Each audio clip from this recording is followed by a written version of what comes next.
Welcome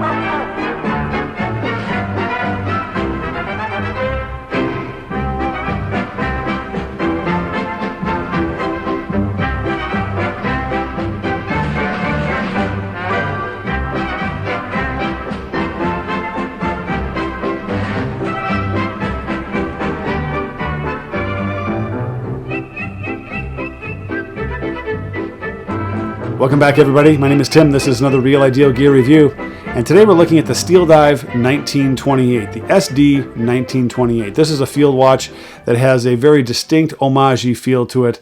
If you're thinking Hamilton, yeah, I think that's probably the best guess for that as well.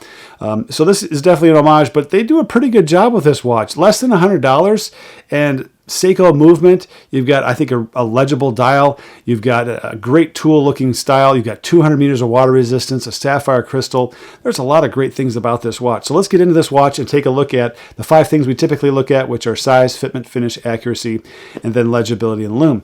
So size, it's a typical field-style watch. Now, AliExpress calls this a pilot watch, and I think they're referring to it as a pilot watch because of the oversized onion-style crown on the watch. The rest of it has kind of that Hamilton field watch look to it, if you ask me. So I'm not exactly sure why they call this a pilot watch, but they do. So 39 millimeter diameter case.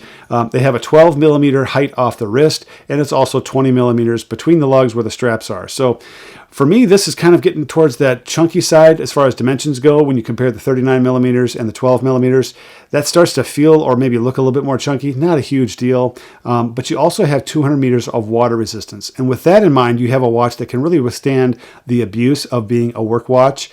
At the same time, it's going to maintain that water resistance, I think, a lot longer because it's just more sturdily made for water resistance. So to me, that whole package, when it comes down to size, it works fine. The oversized crown is easy to grab, easy to do the time change on here. It's an NH35, so you're going to have a go state position on here. But overall, the crown does a great job of allowing you to adjust the time on the watch. Now, what about fitment? Fitment is good. You're going to get this watch to fit you just like any other dive watch, metal bracelet dive watch that's out there. The one thing, the downside of this is the clasp. It takes some getting used to because the clasp has this weird micro adjust system where you're pulling the spring bar out, moving it over a position, and then moving it back in. Now, granted, that's not all that different from a clasp where you're using a push bar, a spring bar pusher, and you're sliding it from one position to the next.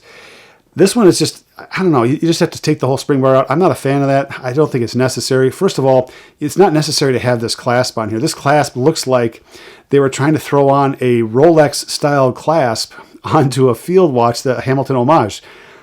Why did they do that? You know, put on the clasp that you use for the SteelDive Willard, something that's easy to use, proven. You got the micro adjust, easily accessible. You have a double safety clasp on there that folds over, that does a great job. There's just a better way to put this clasp together, and they've done it with other watches. So it's a head scratcher for me, but that's what they chose to do. So fitment wise, you're going to get a good fit out of this watch. Now, what about finish? It's a good finish. Less than $100, and you've got radial brushing on the top. You've got horizontal brushing on the mid case. It has that tool look to it all the way across. It's brushed on everything, the bracelet and the case itself. So there's nothing polished on here, so you're not going to have anything that you really have to worry about for fingerprints or extra scratches, hairline scratches that typically show up when you have a high polish finish.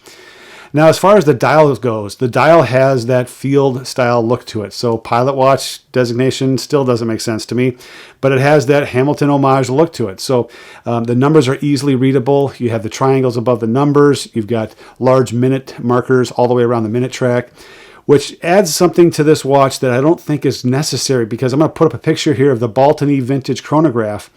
And what they've done is they've taken that same style of a dial, really, but they've toned down the minute track, and it adds a lot more space, or at least it feels like there's more breathing room on the dial. So I would have preferred they'd have done something like what Baltony had done and transfer that over to what SteelDive is trying to do here, which is, it's just kind of, it has that crowded feel to it. So I'm not a huge fan of that as far as the overall layout of the dial. Bracelet's okay. It had some minimal, I don't know, rubbing on the bracelet itself between the links. That typically polishes itself out with regular use. Not a big deal at all. Clasp, again, you've heard me talk about that. But what I do like about the finish on the dial is the second hand. The second hand has that orange tip on the end. Nice little touch of color on there. Easy to find the second hand when it's moving around that way. Not a problem. Now, the hour hand and the minute hand. They're a typical homage to the Hamilton watch. I get it. I just wish the hour hand was a little bit more differentiated from the minute hand. The hour hand it's just too closely, the proportions of it are just too similar to the minute hand. So when you get that overlap of minute hand on the hour hand, just deciding which one is which, is it the minute hand is just ahead of the hour hand or falling just after the hour hand? So it's one of those things where just do something that's a little bit different with the hour hand. I think that's the easiest place to do something like that. Now, what about accuracy? NH35, not an issue. I've not had an issue with NH35s. All the factory direct watches I've gotten with NH35s have been within the spec of the Seiko NH35. Does that mean I'm comfortable with something that's 25 seconds plus per day? No. It's still within spec. Okay, so when I say it's within spec, it's within the specs provided by Seiko. But I think this one is actually within specs of my range, which is less than 20 seconds. It's more like 15 or less. That's kind of where I get concerned when it gets over 15 seconds per day. Then I look at it and say, well, is it worth regulating this watch? Because I only wear these watches typically a day or two, and then I swap them out. So for me, it's not a big deal to have a watch that's 15 seconds off in the day, because I'm not wearing it the next day. Now, if you're going to wear this watch for weeks on end, then I would definitely try to either get it regulated, or if there's a watch out there that has a better movement in it, go for that watch if that's a high concern for you. But accuracy-wise, this does a great job. Legibility in the loom. Legibility is good. You've heard me talk about the space issue with the number track, the hand issue, the hour hand, the minute hand. I'm not a huge fan of that. The second hand, I love it. I think it's great. Overall readability and legibility of this watch is great. It's that typical field watch look to it, so it's easy to read. The loom in this watch really is poor. You're going to get about 10 minutes of actual loom time out of this, and I think that's just not enough time, especially when SteelDive is making the SteelDive Willard homage, where that watch, the loom on that watch is almost all night. So you have the same company who's manufacturing the loom on a watch that's also less than $100, and then this one gets shortchanged on the loom. I just think it's poor. You could have done something to give this watch more loom and more pizzazz and even a higher profile on AliExpress because of all the positive feedback you get. In this case, you're going to get negative feedback because I don't like it. I think it's terrible. All right, so what are the uses for this watch? Uses are definitely casual, definitely a work watch. It has sapphire crystal, brushed steel case, brushed steel bracelet as well. The clasp should hold up. I prefer the more typical clasp that they used on the SteelDive Willard when it comes down to it. So to me, this clasp and the whole setup, I think, is great for a work watch and casual watch. Is it a semi-formal watch? No, there's not enough polish on here. Is it a professional watch? Maybe, because that whenever you work with a watch that's a really simple dial, I think you're lending itself more towards that professional and even semi-formal application, even with a lot of brushed steel on there, because it's just such a simple dial to look at. Now, if it has a lot of bright colors in there, yeah, probably not. That's that tool watch with bright colors. Probably not that semi-formal or professional look to it. But I think this one can pull it off because it's a typical dark dial. What are the pros on this watch? The pros are definitely 200 meters of water resistance. I love the second hand. The legibility is good. Those are all good things. What's poor about this? It's the loom. It's absolutely horrid. It should be better. They have the opportunity, they have the skill, they have the resources to make it better. They should have done that.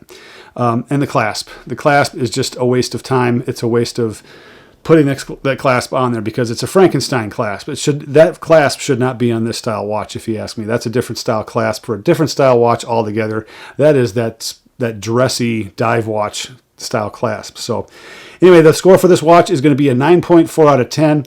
Now, I want to mention one thing. 9.4 out of 10. It got a 9.4 because of one thing, because I had it scored under a 9. However, over the past couple of weeks, I was planning on giving some watches to my boys, and this was in the group of watches I was going to give to them, and they had a chance to choose which watches they wanted. And my second oldest son picked this one out, and he looked at it and said, I kind of like this one. I said, yeah, it's got some great qualities to it. And I knew in my back of my mind, I was like, I'm not a huge fan of the onion style crown, but it actually does look pretty cool. And then I told him, I said, you know what I've wanted to try since I got this watch was put this on a leather strap. So I'm going to show some pictures of this watch on a leather strap, and it knocked my socks off. I looked at this watch and I'm like, oh, shoot. I think I could have hung on to this watch for another 6 months to a year for sure had I tried this before passing it on to my son. Now, I'm not about to ask for it back, but at the same time, it changed the overall look of this watch tremendously. So when you look at these photographs, I love this watch with a leather style strap. So if the bracelet doesn't do it for you, like it didn't do it for me, that leather style strap is awesome. So to me, that's where this 9.4 comes in. I think you can do one simple thing. It's a $7 leather strap that you can get from AliExpress. Nothing special. I think it's an oil tanned or wax tanned leather strap, and put that on there, and it just has this really classy, softens the look up a little bit, and as you can see from the pictures, I think it's outstanding. So put in the comments down below what you think of this watch, and if you haven't visited my store at realidealgear.com, check out the store. I've got some watches that I previously reviewed that are for sale on the store. Also some limited edition watches, which are going to be kind of fair market value as far as what I can see out there on the internet. So take a look at those watches. If you have any questions, let me know through email. My name is Tim. This has been another Real Ideal Gear review. We'll catch you guys next time.